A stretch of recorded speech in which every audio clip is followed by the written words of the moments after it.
유재하라고 합니다. 먼저 김병준 세종시 을선거구 김병준 후보의 제1호 공약 발표 기자회견에 와주셔서 감사드립니다. 그럼 지금부터 제1호 공약 발표 기자회견을 시작하겠습니다.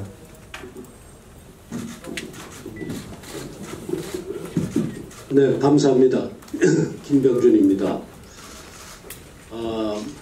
1호라고 해서 특별한 의미를 갖는 것은 아니라고 생각합니다. 그러나 하나씩 앞으로 그 주요한 그 공약을 직접 기자실에 와서 발표를 할까 지금 계획을 하고 있습니다. 오늘 그 첫 번째 말씀드릴 부분이 지금 세종시에 가해지고 있는 부동산 규제, 흔히 말하기를 트리플 규제라고 합니다. 말하자면 조정 대상 지역으로서의 규제가 가해지고 있고, 투기 지역으로서의 규제가 가해지고 있고, 거기다 다시 투기 과열 지구로서의 규제가 가해져서, 그래서 우리가 트리플 규제라고 합니다만, 이 부분에 대해서 이 부분에 대한 해제가 필요하다는 이야기를 드리려고 합니다. 다른 후보가 공약할 수도 있습니다. 이미 김종로 후보도 이 부분에 대해서 언급을 하고 다 했습니다만, 말씀드리고 싶은 것은 이 투기 해제를 위해서는, 정부의 정책과 관련해서 투기 해제가 이루어지기 위해서는 강력한 논리적 기반이 필요합니다. 또 그 다음에 그 논리적 기반이 필요하다는 것은 그만큼 타당한 설명이 되어야 됩니다. 그렇지 않고 그냥 우리는 이러니까 투기 해제만 해달라 이렇게 해서는 안 된다는 생각을 저는 하고 있습니다. 그래서 제 나름대로 정부의 부동산 정책을 다뤄본 입장에서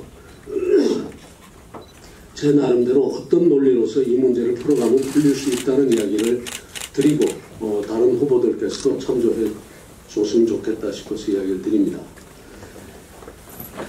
지금 제가 보기에 세종특별자치시는 투기 지역 해제 등을 정부에 건의해 왔지만 부동산 투기를 원천적으로 차단하겠다는 정부의 의지에 밀리고 있는 양상입니다. 대통령이 부동산 투기에 대한 전쟁이라는 말까지 선언하고 있는 이런 상황이다 보니까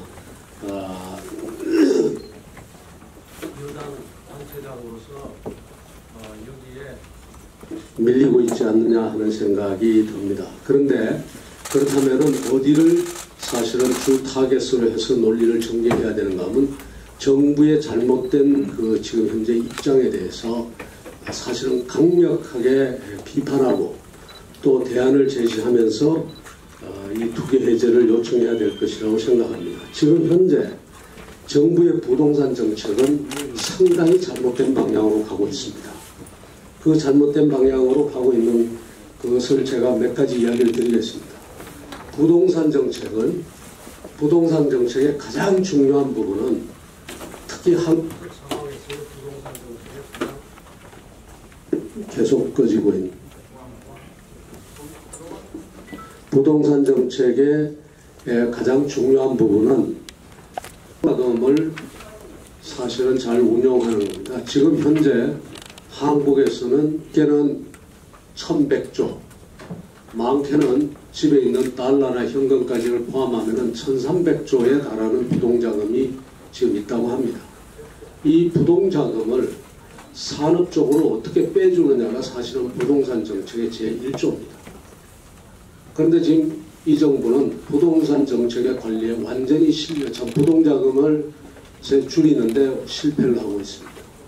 1100조에서 1300조에 이르는 부동자금이 이것이 공중에 떠 있는 상태로 존재하고 있고, 이것이 가끔씩 그 일부가 빠져나와서 강남을 비롯해서 곳곳에서 지금 투기 바람을 일으키고 있는 겁니다. 근데 정부가 결국은 지금 현재 부동산에 상당히 많은 부동산 투기의 문제점이 정부의 잘못된 경제정책과 산업정책의 그 여파로서 일어나고 있다는 이야기를 드리는 겁니다. 두 번째 부동산 투기를 잡는 가장 좋은 방법, 제2조라고 할 수 있는 것은 무엇인가 하면 공급을 늘리는 것입니다.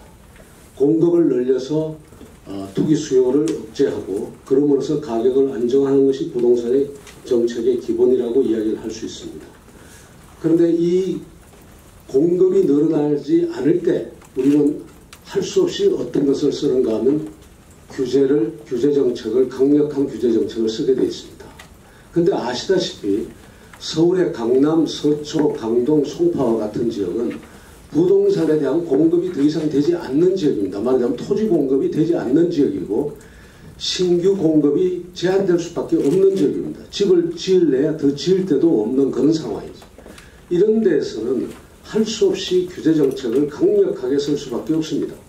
그런데 세종특별자치시의 경우는 전혀 상황이 다릅니다. 여기는 광활한 북부 쪽에, 지금 신도심을 넘어선 북부 쪽에 광활한 토지가 지금 존재하고 있습니다. 그리고 거기에 대한 나름대로의 개발 계획도 있고 또 앞으로의 계획도 있을 수가 있습니다. 토지 공급이 거의 무한대에 가까울 정도로 될 수 있는 이 지역에서 지역 개발을 통해서 공급이 늘려나는 정책을 쓰질 않고 바로 말하자면 이 신도심에 대해서 강력한 이렇게 규제를 가한다는 것은 이것은 주택정책의 근본 원칙에 어긋나는 겁니다. 이것은 어떻게 보면 정부가 마땅히 해야 할 개발이나 공급을 하지 않고 규제를 쓴다는 의미에서 일종의 정부와 지방자치단체의 직무유기라고도 할 수 있습니다. 그래서 그 미개발 토지를 개발하는 이 부분에 대해서 저는 앞으로 강력한 대안들이 필요하다고 봅니다. 결국 무슨 말씀을 드리는가 하면 중앙정부의 산업경제정책과 북부지역 개발에 대한 세종특별자치시의 의지 부족, 또 그 다음에 중앙정부의 의지 부족 등으로 인한 문제를 국민의 재산권 행사에 대한 규제를 우선하여 풀려고 해서는 안 됩니다. 헌법이 보장하고 있는 재산권인데 이 재산권을 보호하기 위해서 여러 가지 노력을 해야 됨에도 불구하고 그러한 토지 새로운 택지의 공급이라든가 이런 부분을 뒤로 하고 오히려 규제 우선으로 이렇게 가는 것은 이것은 헌법적 원칙에도 맞지 않는다고 봅니다. 더욱이 세종특별자치시의 지난 2년간 주택가격 및 집가 상승률은 소비자 물가 상승률을 밑돌고 있습니다. 이는 투기지역 지정과 투기과열지구 지정 그리고 조정 대상 지역 지정 이 세 가지 규제 지정 조건에 다 이르지 않습니다.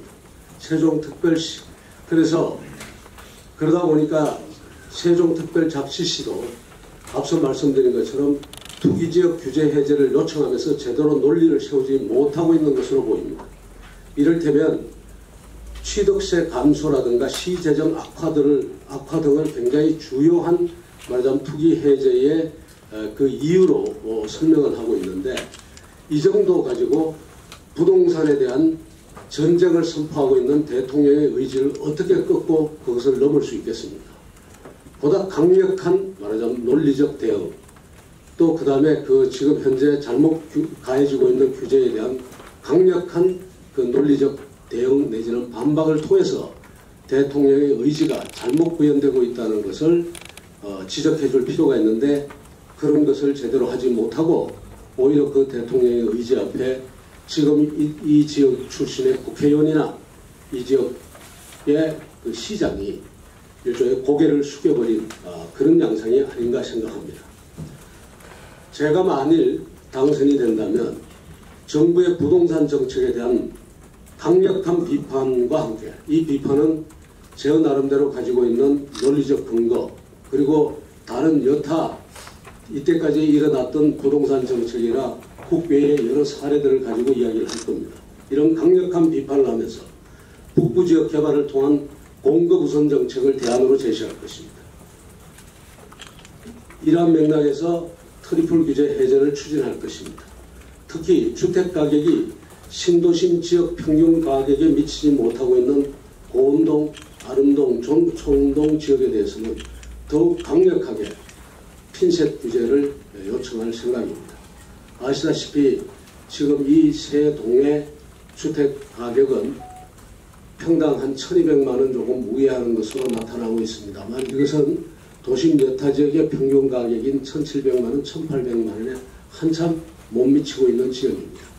이런 지역에도 똑같이 이렇게 강력한 규제가 행해진다는 것은 이것은 거의 용납하기 힘든 수준이 아닌가 이렇게 생각하고 있습니다.